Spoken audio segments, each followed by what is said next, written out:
Dawn Davis. Been coming here to that church, Mercy's Cross, and since March of 2006, shortly after we bought our house here in Sherwood. As far as when I knew things went bad or when things went wrong, probably shortly after we adopted our boys. We never really talked about it. We never fought. Nothing was ever said. Everybody thought we had a great marriage. Had no idea that I didn't have a great marriage until he said that he was miserable. So it was kind of a shock. You know, I knew marriage was always an uphill battle. I knew you're always going to have to. It's a job. You've got to work at it. And so to me, to work at it seemed natural. To him, it didn't seem natural. I put eternal faith, unquestioning, everything, not my husband faith, in him instead of in God, which was my downfall. When he told me it was over, it was a Sunday afternoon. By that Thursday, we were at the divorce attorney. He said he didn't want to do counseling. He said it wouldn't help, it wouldn't make a difference. He didn't want to talk to anyone. He didn't want to talk to me. He was done. It was over. And so we got divorced. My name is Russell Martin. My name is Cindy Martin. I spend a lot of my time devoted to Facebook, a whole lot of time. I found an old guy friend that I hadn't talked to in 6 years. And that didn't go over too well. We just kind of started talking, you know, on Facebook, normal thing. Ended up swapping phone numbers, you know, texting, talking on the phone. But I realized in the meantime, I didn't realize that I was putting so much effort towards talking to him and trying to fix his problems and not taking care of my family like I should be. That's as far as it went though, just the text and phone calls. I didn't think it was no biggie. That's where all my insecurities come from, that she was having such a problem with. So I decided one day that I really didn't know if the grass was greener on the other side, and I was like, well, I think I need some time to think. And she actually told me that she thought the grass may be greener on the other side, and I told her if it was, I wanted to go with her and see it. That's when she told me she was thinking about leaving me. My name is Billy Grady. I've been coming to that church for about a year now. And my name is Nicole Grady, and I've been coming here for about a year as well. I struggle with alcohol and drugs and, you know, sexual addiction. It took God bringing me all the way down to figure out that I had the same problems that he had. I was just covering it up better. When we was apart at first, I was partying every night and trying to find a reason for the kids to stay with Billy. I was messing my life up. I mean, it was work and party, and that was all I had time for. I didn't have time for anything else. All the stuff, you know, that she was doing and stuff is the stuff that I myself brought into this marriage and around my kids and all this things like that. And you know, while she was doing her stuff, I was pretty much fed up with. I wanted it to work, but I was just to the point I was like, man, I'm not doing this no more.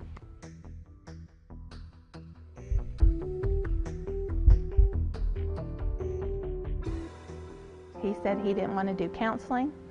He said it wouldn't help, it wouldn't make a difference. He didn't want to talk to anyone. He didn't want to talk to me. He was done.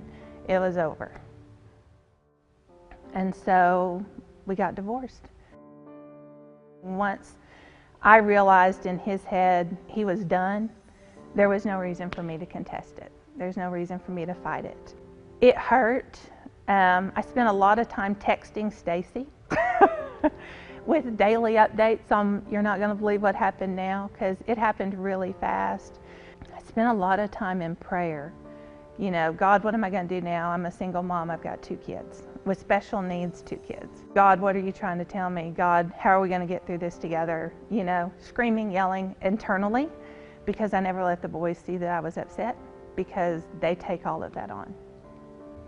What I realized is towards the last few months of my marriage that God was talking really loud in my ear.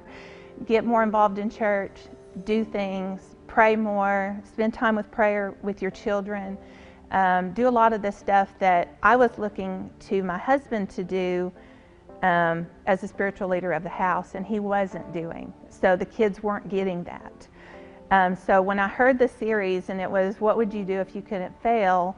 I thought, you know, I probably would step up into leadership. And I talked to Stacy about it, and I really kind of opened up to her. And I said, this may not be a good time to take on a new challenge. It may not be a time for me to take on more responsibility. And she goes, well, what would you do if you couldn't fail? Dang it. Okay, let's do it. You know, and I just jumped forward and jumped into it.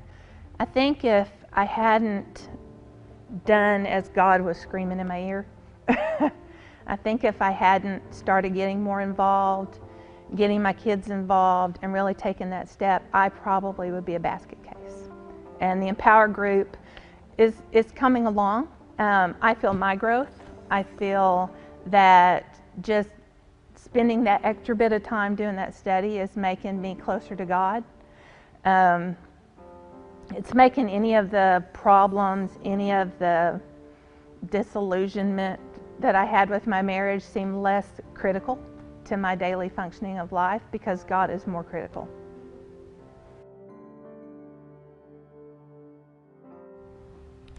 So I decided one day that I really didn't know if the grass was greener on the other side, and I was like, well, I think I need some time to think. And She actually told me that she thought the grass may be greener on the other side, and I told her if it was, I wanted to go with her and see it. That's when she told me she was thinking about leaving me. I guess we tried to make the best of it, you know. I said, well, I'll give it a try. So we came to church that Sunday after I told him I was thinking about leaving, and we have a 4-year-old little girl, and we came to church, sat on the very back, and we hadn't been here probably in almost a year, and I felt like that Sunday that Scott was, when he was talking, that he was talking directly to me. That message was for nobody else in church but for me. So of course I cried all the way through. In the meantime of all this, when she told me she was leaving, I was kind of thinking, you know, what do I do? I can't stop her. I can't make her change her mind.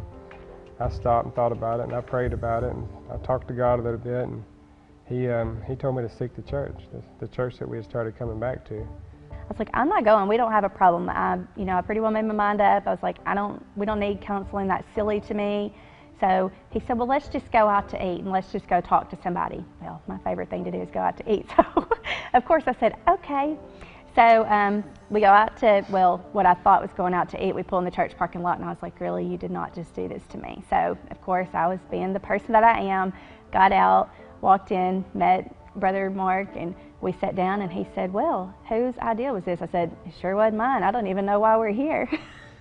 So we continued, told him the story. You know, he's like, Cindy, you've got to quit talking to this guy friend. I mean, every week we came back, he's like, Cindy, have you quit talking to him? He's like, you have to be, I remember the one words that he said, God hates divorce, and God first, and everything else will follow. And he said, just put God first, just trust me. So he navigated all kinds of stuff to us.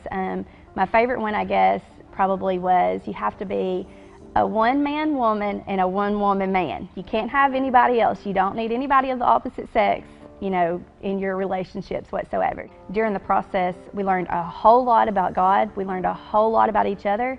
And it wasn't anything that he said. Everything that he said, it was in black and white. It was in the Bible. I mean, he just told us, you know, in a way that it really changed us.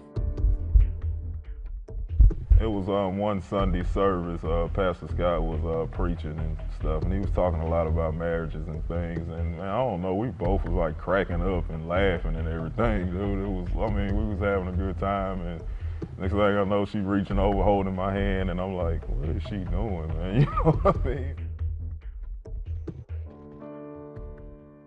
She told me when she was talking about leaving me, she told me she was thinking about leaving me. She said, we're just too much opposite. We don't have nothing in common. We're just the exact opposite. And during our sessions with Brother Mark, he told us, you marry your exact opposite. And that was kind of cool. You know, we realized right then maybe we didn't make a mistake. That threw my theory to the water. You marry your opposites. My strong points are his weak points. His weak points are my strong points. So He showed us a little thing, put your two hands together, that's each of you. You come together. God doesn't make mistakes when he puts you together. Like 2 Sundays after we started coming back to church, that's when they had the call that came and spoke. And I was just like, oh my gosh, I mean, we're here at the right time. You know, this is our calling. I mean, maybe we should be foster parents. So we went to the foster parent meeting and we did all that. Well, we realized since we live in Lonoke County that we couldn't adopt out of Pulaski County. We had to go through Lonoke County. And so we just prayed about it, you know, and I told Stacy, I said, she's like, this is so awesome of y'all. And I said, it's in God's plan. If he wants us to have a baby, that's what he'll grant us with. If he wants us to be foster parents, then that's what we'll do. So we prayed and prayed about it. 2 weeks after, well, the weekend of Thanksgiving, I found out that I was pregnant. So we're currently expecting our second baby.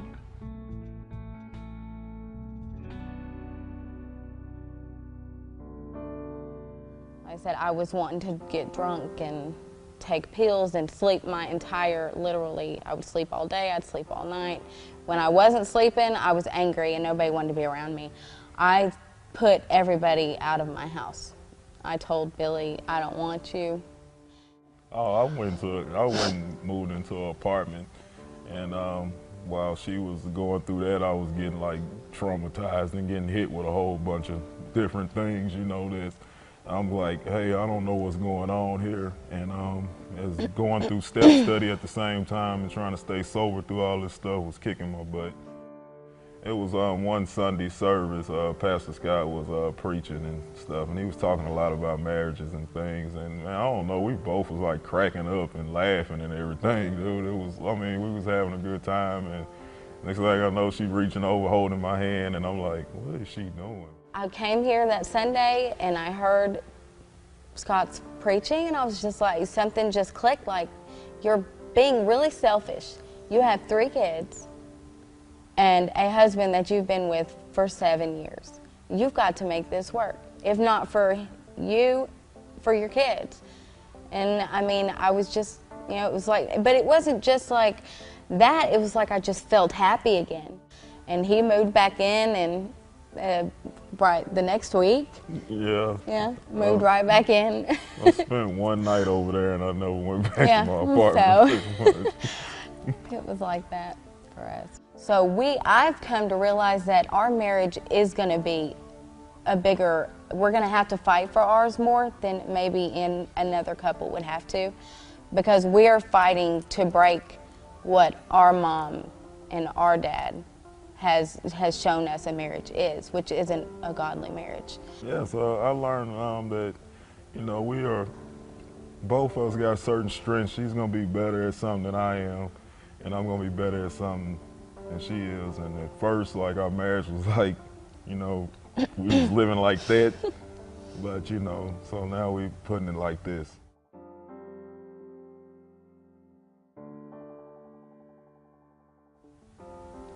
I see us having a great big wedding on our 10-year anniversary.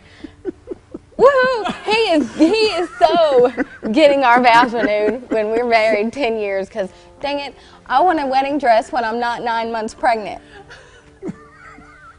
So that is where I see myself at our 10-year anniversary. What's the date? It's March 2nd, 2013.